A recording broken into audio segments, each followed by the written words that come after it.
Congratulations, you're now under contract. So what we're going to go over now is the next steps in the order of the contract, how it adheres to the contractual timelines and what we have to be aware of and what we have to make known. That way you understand where the process is. So we're under contract now. Now the dates we're paying attention to are going to be the escrow due date and the inspection period. Typical inspection periods are about 5 to 14 days depending on what was negotiated. During that inspection period, you're going to have inspectors come through your home to kind of find out every little tidbit of information and to verify information. Basically age of appliances, age of the roof, age of the AC, plumbing.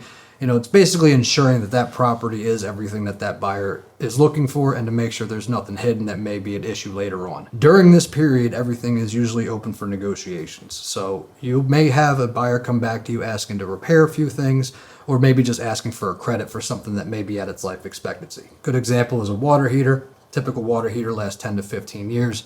If you have a water heater that's 20 years old, that buyer may be looking for a credit. Every contract is as is, but as is a relative term, meaning, we're not going to remove walls or add flooring, but the property is going to be, that's conveyed, they just need to make sure that there's nothing hidden surprise-wise that they're going to have to pay for financially down the road. Once that inspection period is over, or once we have an agreement done, if it's done prior to the inspection period time, you're going to get an addendum sent to you. And that addendum is basically just going to say that the buyer agrees to move forward after we've agreed upon all other circumstances that may have arose during this period.